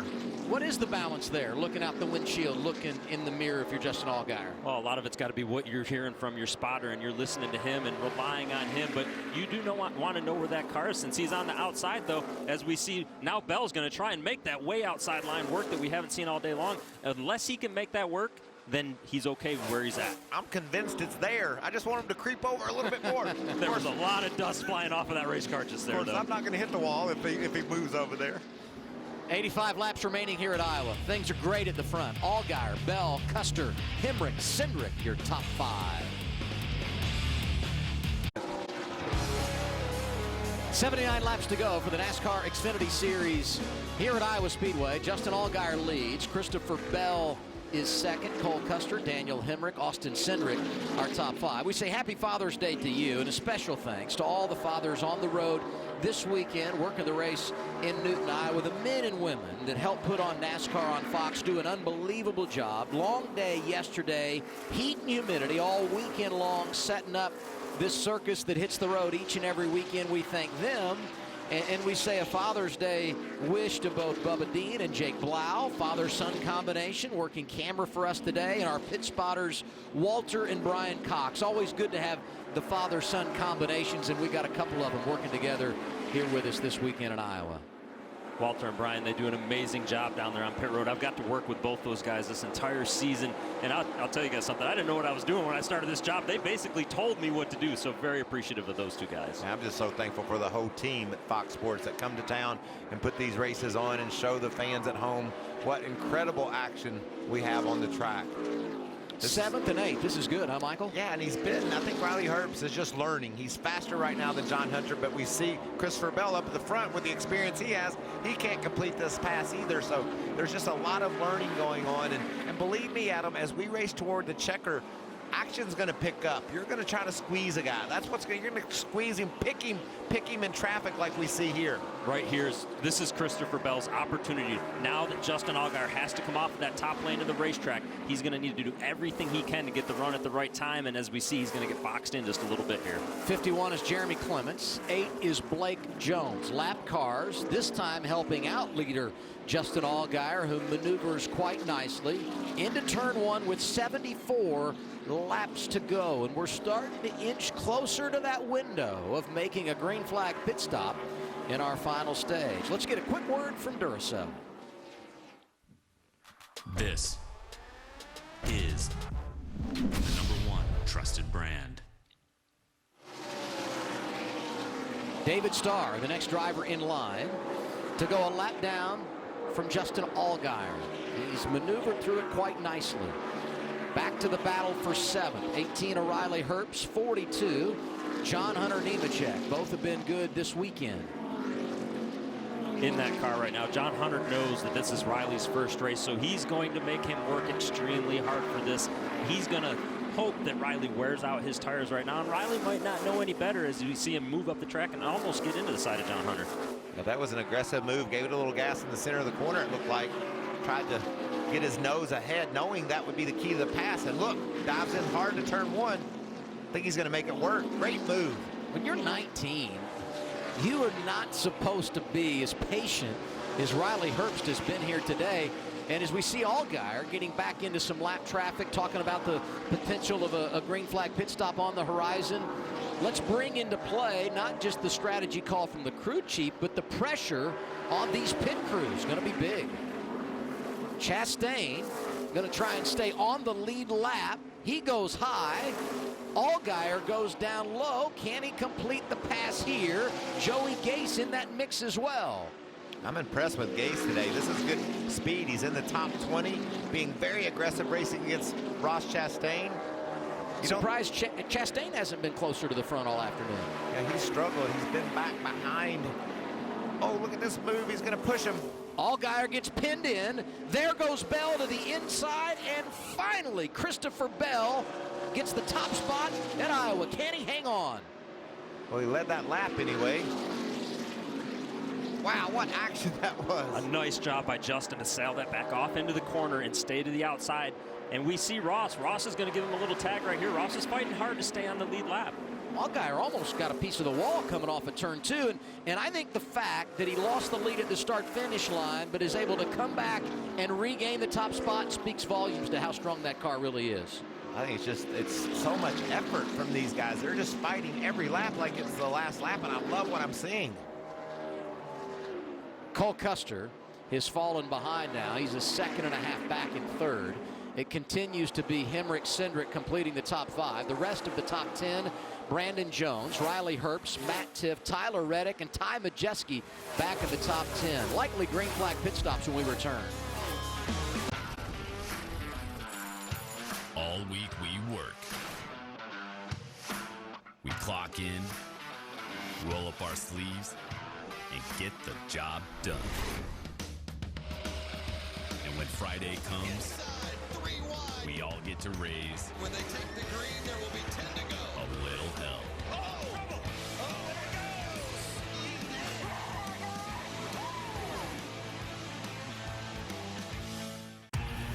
The FIFA World Cup continues on FS1. Sensational! After his incredible hat-trick heroics, Ronaldo is back to lead Portugal against Morocco. This is his moment! Then on Fox, Costa and Spain bring the fire. What a finish! When they take on Iran. The FIFA World Cup continues on Fox and FS1. 3, 4. Shares a rainy day with Liz and Juanita. Shares a small friend who's very pleased to meet ya. Shares a splash with his sister Claire. She's floating on a swan, but wait, she's not there. Shares her DNA and makeup with her twin. Shares his juggling skills after a big win. Shares with everyone at her barbecue. Cause sharing's always better when I share a Coke with you. So Dave here is taking the family up to the lake for the weekend, but without the white knuckles this time. Because his new 2018 Ford F-150 has Bliss with trailer coverage. It's Brainiac smart. Not only does it watch your F-150's blind spots, it's got your trailer covered too. Just another reason why Ford F-Series is America's best-selling truck for 41 straight years. This is the new 2018 Ford F-150. It doesn't just raise the bar, pal. It is the bar. Before we can wave the green flag, we raise the red, white, and blue. Before we can race, we soar. Before we can scream, we sing. Before we celebrate, we reflect. Before we can do what we do, we thank you for all that you do. NASCAR salutes our troops. It's been an entertaining afternoon for the NASCAR Xfinity Series here at Iowa Speedway. Just over 60 laps to go. Justin Allgaier continues to lead Christopher Bell, and that battle continues tight. We do want to report that John Hunter Nemechek made a pit stop. I would call it unscheduled because he had a tire issue, but everybody going to have to make a stop here. Likely will cycle through as long as the caution doesn't come out. And with 60 laps to go, when do these guys start thinking about making that pit stop that is inevitable? Everyone going to have to come here. I think that Nemechek stop could dictate what other crew chiefs do. They're going to get to see what kind of lap times Nemechek is able to run, how much he's able to pick up on these guys that are on the older tires. And if you're running back outside the top 5, heck, maybe even if you're Cole Custer, somebody's got to take a chance, I guess. What do you think? Well, I think if you're Cole Custer, yes, you take that chance. But right now, if you're Justin Allgaier and you're Christopher Bell, you can dictate the strategy at this moment. You have enough of a lead to where you can wait and see what other guys do and when they do it. Hemrick's almost 5 seconds behind in fourth. What are they thinking, Hermie? And I'm thinking the 21 of Hemrick may be a perfect candidate to take that chance that you guys are talking about, maybe come in a few laps early. Looks like around lap 220 is the lap that everybody can go on fuel, but Daniel Hemrick, his car is too tight. The problem is when he tries to really gain more speed on entry, he can shatter the right rear, so he does not have the car or the balance that he needs to get up front and challenge for the win. So don't be surprised if Hemrick, maybe Custer, some of these other drivers outside of those top 2 may come in a few laps early and try to close the gap and get some good out of those new tires. Yeah, Hermie said it. Everybody can go to lap 220. That's 30 remaining in the race. That's when they would have to pit. We anticipate most will come before that, especially as those that would like to make a strategy play. And as we discuss Hemrick and what their strategy could be, he's got company. Here's Austin Cindric on his back bumper for fourth. Brandon Jones there as well on the 19. He's really been fighting this race car, and Danny Stockman is a guy that likes to gamble. If he sees that this thing is going to keep this green flag 5, then he is a guy that would not surprise me one bit if he does that. Where you got to be cautious, though, is you lose a lap when you pit right here. So if you lose that lap and you have to take the wave around, your race is essentially over at that point. We saw it in this race a year ago. Exact same situation. Long green flag run, final stage. Everyone started making their pit stops. Caution came out, and we had a wild run to the finish. Look at Jones making a late push. That's a nice pass there. He was able to get all the way up beside Cindric in the middle and pulled it off. And this Nemechek car is interesting. Last time by Adam, he ran a 25.20. That's about a half a second faster than the field. So that's what the crew chiefs down on pit road are looking at and thinking about, calculating. If we stop now and gain this much time, can we get the lead of this race?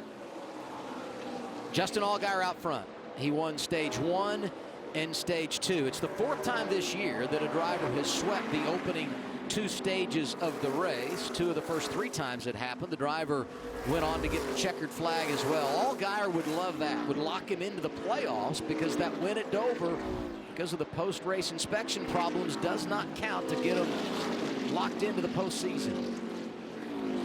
lot of work to do here. Bell is outside. That's the 39 of Ryan Sieg, 15th right now. And the final car on the lead lap, and Bell starting to get a little more aggressive here. This is the opportunity that he needs. He got to the outside quarter panel, but Allgaier is going to squeeze him up coming off of turn 4. That was a bold move by Justin Allgaier. Bell has been inching up, trying to work the outside lane. Not all the way out here, but to the top side of Allgaier. Can he get the top spot? And there's a caution. 52 to go, and problems for the 40 of Chad Fincham, who hits the wall. It's our 4th yellow flag of the afternoon. Can you imagine what Christopher Bell's thinking right now? I had this lead. I was on the outside. I was going to be able to complete the pass, and the caution flies.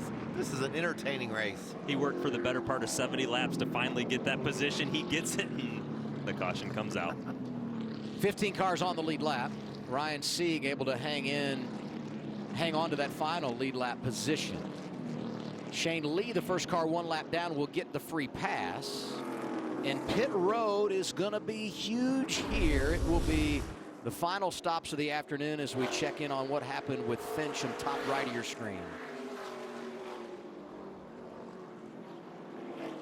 See all that debris flying up. NASCAR elected to err on the side of safety and throw the caution flag, and that took all the pressure off the crew chiefs for sure. They all know what their strategy is now.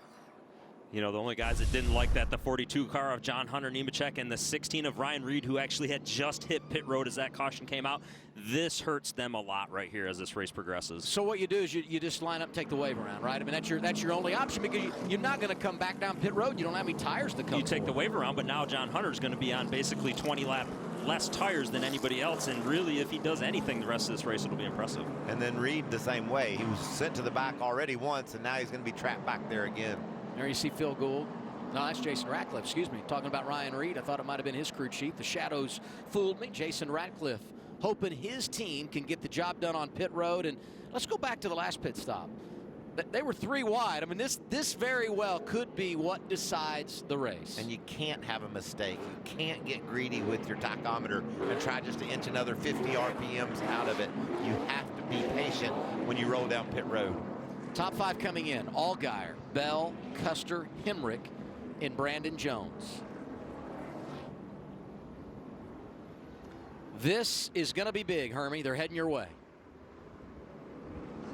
Adam, the 00 of Cole Custer is 2 free on entry. They're going to put tires on the 00, run the track bar down on the right side, try to give him more lateral grip. The 20 of Christopher Bell, he likes his balance. Jason Ratcliffe says we've got to win this race off pit road to get lane choice on the restart. Caitlin. Taking a look at Justin Allgaier at the bottom of your screen, the feedback he's been given to his crew chief, Jason Burdett, just saying tight center, free on exit as we ran 4 fresh tires as well for the 7. Caitlin, it's been a good day for the 00 on pit road.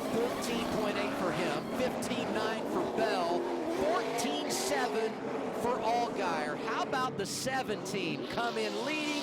Pit crew does their job. He will hold serve into the 2nd position. 00 of Cole Custer, Cindric, Bell, and Jones. Then it's Hemrick, who lost 2 positions coming off the pit lane. The finish going to be outstanding. Less than 50 to go. We're live at Iowa Speedway. I have always heard knee high by the 4th of July. That's the goal for your corn growth. I think they're on pace here in and around Newton, Iowa. Iowa Speedway playing host to the NASCAR Xfinity Series. This is the first of 2 trips here in the next 6 races. So remember how this thing is going down, because when we come back, it'll be another opportunity race. With Michael Waltrip, Regan Smith, I'm Adam Alexander. Happy Father's Day to you. 4th caution of the day is wrapped up. Justin Allgaier's dominated this race, leading 137 of our 204 laps. He restarts in the outside lane. Custer, Cindric, Bell, the top 4. And I mentioned Bell because despite a bad pit stop, outside lane behind Allgaier here. Green flag once again, 45 to go at Iowa. That outside lane was the best thing that could have happened to Bell, but then we see him play some bumper tag on the start right there. He tried to anticipate it. Look at Custer pushing him up from that inside lane. And here comes Cindric to make it 3 wide into the corner. Cindric for the lead going down low. Bell waiting in the wings. Jones and Hemrick are there. Oh, it's just going to get more and more tense. Push is going to come to shove. You know, Cindric wants to get back to Allgaier. They had a little run in to end stage one. 3 wide once again, near contact. Custer and Allgaier. How many racetracks do we go to that you can run 3 wide for the lead for an entire lap? That is so much fun to watch. And here comes Custer. At one time, those 4 had established 4 different lanes through turns 3 and 4. Bell with a peak for second. All right, we're going to go back to normal here for a lap. What do you think? Will it last a lap, or will they be 3 wide again? Wait a minute, what's normal? The damage on the right side of the 20, he'd scrub the wall at some point.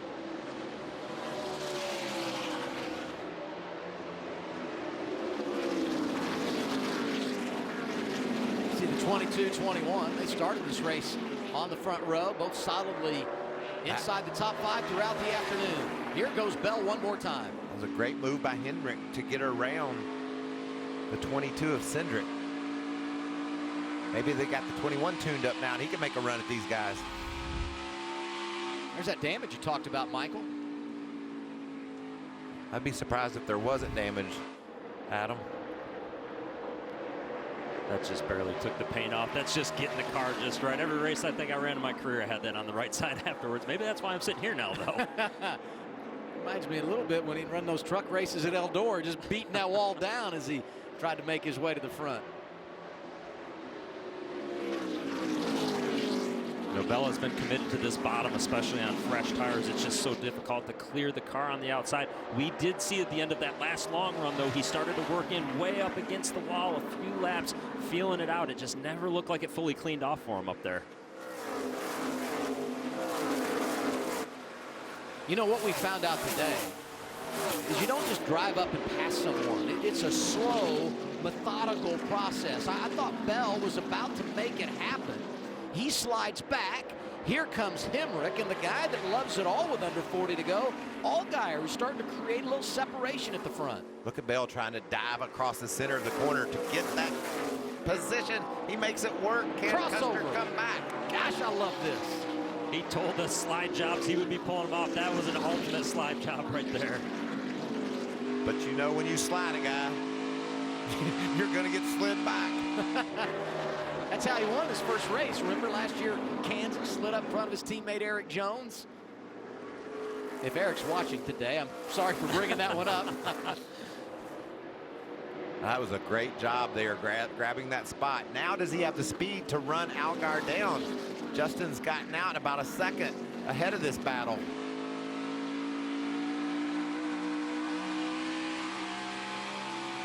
On board with Custer.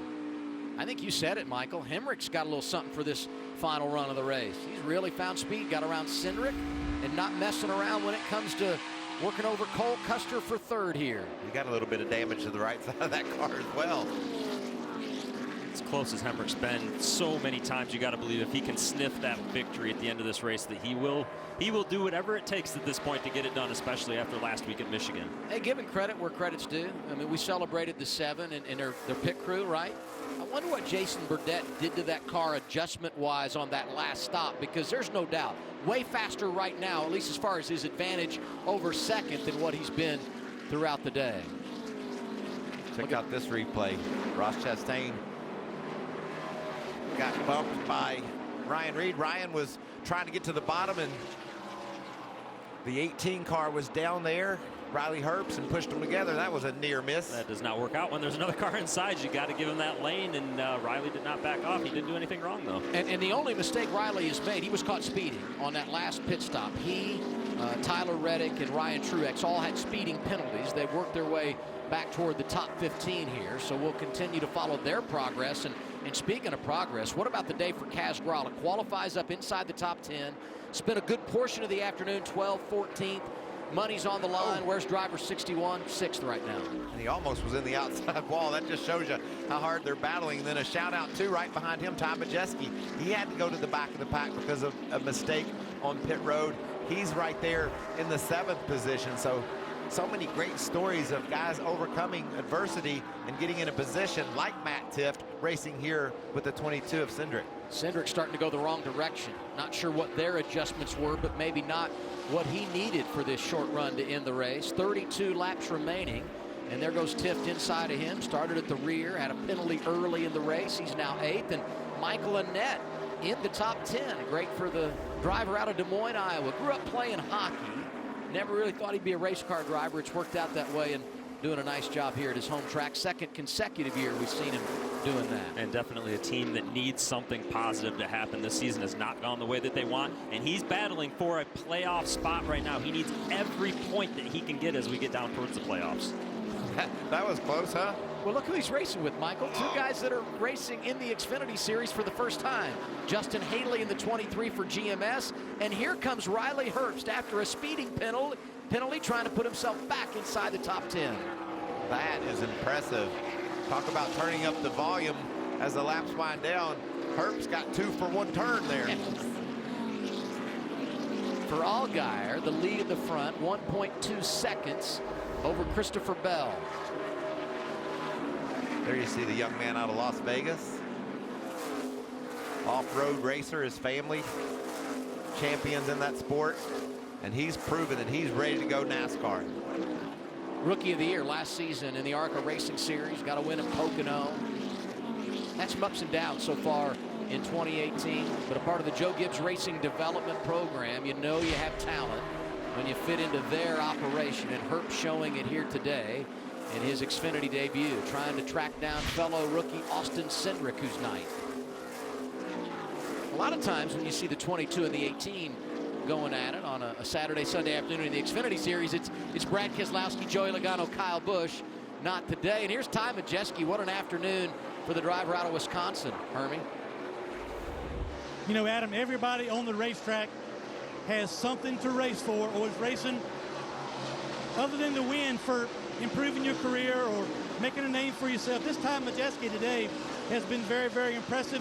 He was in the top 10 earlier today, had a speeding penalty on pit road, lost all that track position, and now he is battling back up, working on Kaz Grala for the 6th position. Prior to today, his best career finish was 10th. He's looking to overcome some adversity and improve on that today. Nice job for he and this race team. Yeah, especially for the race team. 3 different drivers behind the wheel of that 60 this year, sharing time with Austin Cindric and Chase Briscoe, and regardless of the weekend, something always seems to go wrong. Great to see them putting the pieces together as Majeski gets around Grala for that 6th spot. Well, and we felt like as this day began that if Majeski could just have a clean race without anything bad happening. Most of the time it hasn't been of his own doing, but he needed that clean race. And what a perfect spot for these young guys to be in, to have Mike Kelly as their crew chief. He is the man that you would want to teach 3 young guys. He's able to drive away from Kaz there, and the battle at the front has stabilized somewhat. Maybe Bell just taking a break to cool his tires a bit, maybe get in a position late to make a charge. For 4th, Hemrick, black and yellow 21. Purple number 19, Brandon Jones. Jones having a good day. I know he had high expectations coming in here. Some trouble last few weeks, didn't get the runs they would have liked, and nice to see them finding their way back to the front. Looks like he's got a strong race car late. That's a couple of wins just waiting to happen right there. They both showed the speed and the ability to get to victory lane. It looks like Jones is better at this point in the race. That's a strong move. Has to pull the slide job, but I think he's going to shut the door on the 21 of Hemrick. I really thought we had a great shot at a first-time winner today. Top 3 all have been to victory lane, Allgaier, Bell, and Custer. These 2 have not. 4th and 5th on track here. They want problems ahead so they can go capture their first checkered flag. Fun to watch. Any of these guys in the top 4, top 5 right now, they want a caution. They want to bunch this thing back up. But then when we look a little bit further back to somebody like an Austin Cindric who's struggling, the problem is you would think, okay, come down pit road, make an adjustment. Well, that's all you can do. You can't put tires on. There's nothing left in your pits that you would want to put on that race car. So they've kind of made their bet at this point, and unless you're brave enough to adjust on a car on old tires, then you can't do anything about it. Yeah, with 17 cars on the lead lap, you're running 8th, 9th, 10th. You're not going to come down if the caution comes out. You just want them bunched up and hoping maybe for some bad luck for someone else at this point. This is heating up. Well, it already heated up. It continues to get hotter. It's been hot all weekend. Okay, this is good. I like this. The side-by-side battles that we've seen today, I love it. I don't know how you can't enjoy what you're seeing when guys are beating bumpers. They're side-by-side. They're slide jumping each other. This is great stuff that we're getting to see. Brandon just trying to stabilize, get off the corner up beside of Hemrick and drive away, and I think that's exactly what that move is going to allow him to do. Jones has made a pass, and his teammate hoping to do the same. We return to position 1, position 2. Allgaier and Bell, and that 20 as this run has continued, inching closer and closer to Allgaier. You know, I don't want to mention yesterday, but we saw a Toyota at the end of the race yesterday make a very bold move in Noah Gragson to try and pull off a video game move as the caution comes out now. Problem in turn 4. That's the 55 of Brandon Hightower. It's our 5th caution of the afternoon. And while this doesn't change anything as far as pit road is concerned, no tires are left, it does change that we're going to see another restart, and Justin Allgaier probably didn't want any part of this. Well, I just want to tell you, I want every part of it. These guys are going to be 3 and 4 wide. It's been so intense. And that man, Jace, he knows exactly what's getting ready to happen. There's going to be contact. There's going to be pushing and shoving. This is going to be incredible, an incredible finish. As a competitor, I get it. You don't want to see a caution, but as a fan, I want to see these guys show their skills battling 3 and 4 wide. Free pass here goes to Ryan Reed, who's running in the 18th position. Allgaier leading to restart when we return. When we're done in Iowa on FS1, it's more racing. NHRA from Bristol, Top Fuel, #1 qualifier, hometown hero Clay Milliken. And over in Funny Car, she's the points leader, #1 qualifier, Courtney Force. It's her #1 qualifier 5 times now in the last 6 events.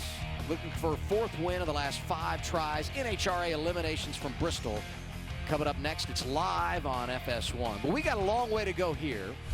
14 laps remaining. Going to get a restart. Allgaier leads, going to take the outside lane. That puts Bell inside of him, and I immediately go outside row 2. Brandon Jones looking for that first career win. Does he have anything for him there, Michael? I think he does. He was really breaking even, gaining a little bit on lap time before this caution, and then also watch that black 60.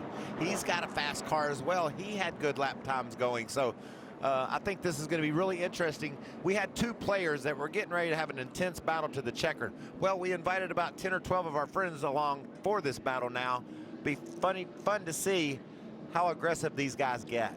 They've added a lap here, so let's look. Well, of a 12-lap shootout, let's look at some of the other storylines inside the top 10. You got Daniel Hemrick restarting in the 5th position, and we know he was so disappointed last week when he was a runner-up to teammate Austin Dillon at Michigan trying to get that first career victory. Ty Majeski is up there in the top 10. Kaz Gralla, Riley Herbst, a bunch of drivers trying to get that first win in their career. Caitlin?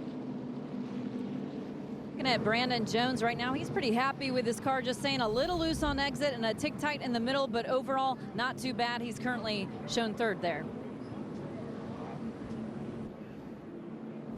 He'll restart up on the outside, and that's a big advantage, I think, for Jones in that 19 car. You got to keep an eye on Custer, too, down that low lane, 00. He's had a lot of speed today. Yeah, right now these guys have to work very hard to buzz their rear tires, get them cleaned off, especially if you're on the inside lane. Typically, the dirtier lane is going to be the inside lane at Iowa, so they really need those cleaned off to get a good hole shot out of the gates here. I'm so happy, Adam. This is going to be intense. Pace car on pit road. Here we go to finish it at Iowa. Hemrick shooting up the middle. Bell hanging tough down low. Here comes Brandon Jones in that outside lane. Allgaier clears him. Brandon Jones did everything he was supposed to do on that start there, that restart. He was able to fill that hole behind Allgaier. Now can he finish this pass and go battle our leader? Hemrick not going away either. Bell up. Big move by Bell right there. If he does come back to challenge for the win on this thing, that move is going to be a key part of that, clearing himself right there. Going to be 10 laps remaining. When we come back to the start-finish line, Allgaier out front. Can he hang on? Here comes Hemrick. Look at the dive into turn 1. On board with Cole Custer. He's 5th right now. Hemrick made that work. Was able to get ahead of the 19 car.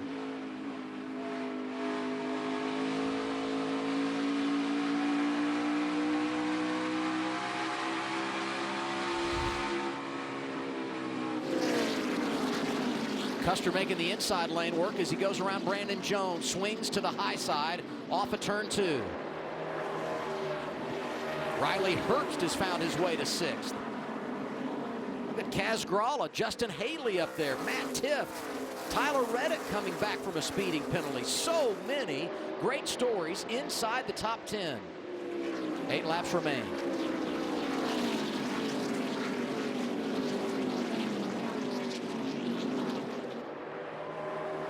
Haley trying to look below Gralla there off turn 2.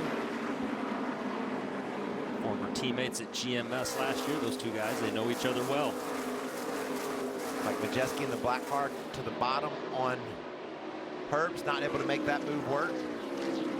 If Herbst gets back to the top 5 in his debut, when you consider the fact that he had a speeding penalty, what an incredible effort it would be for he in that race team. I don't think he even has to get back to the top 5 at this point. After all that, he's having an incredible debut as it goes. You got that right. Very limited experience in the big cars on these NASCAR tracks, and man, he's been impressive. But I tell you, what about Allgaier? I mean, all day long, just everything you want a veteran to give you, he's giving it. He's had it all thrown at him. Going to be 5 laps to go. He's been out front for 177 circuits. Speaks to how strong that race car has been. Right now, Christopher Bell needs to close in just a little bit more before that last caution came out. I talked about the big move that Noah Gragson made in the Truck Series race yesterday. Well, he's going to have to be closer to be able to even try a move like that. Otherwise, Allgaier is in a perfect spot here to just manage this gap. And Allgaier knows that. If he can just keep 6-8 car lengths ahead, there's no way Bell can make the move on Allgaier. And because of the late cautions, likely not going to have any real lap traffic come into play here. That's huge for Allgaier with 4 to go. Fastest car last time by a 10th, the 20 of Christopher Bell. And you can see he's almost there. Just keeps peeking down to the inside. You almost feel like he's setting up that move to go after the victory. And he's not shy about making that move, especially on the last lap. We've seen him do it before. 3 left at Iowa. He's done it to a teammate. He'll definitely do it to a non-teammate. Wow, nice run there.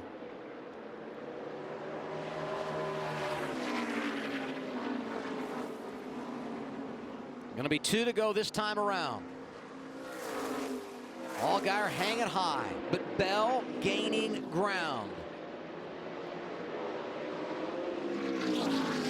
And I guarantee you, ask earlier, Adam, Allgaier is all over that rearview mirror. He wants to see exactly what lines and what games Bell might be playing back there. When they come off of turn 4, they'll see the white flag. 1 lap to go, sponsored by Credit One Bank. And aggressive there, Bell nearly got into the wall. That may have given it to Allgaier. Allgaier's going to say, giving it my tail. I never worked harder for anything in my life.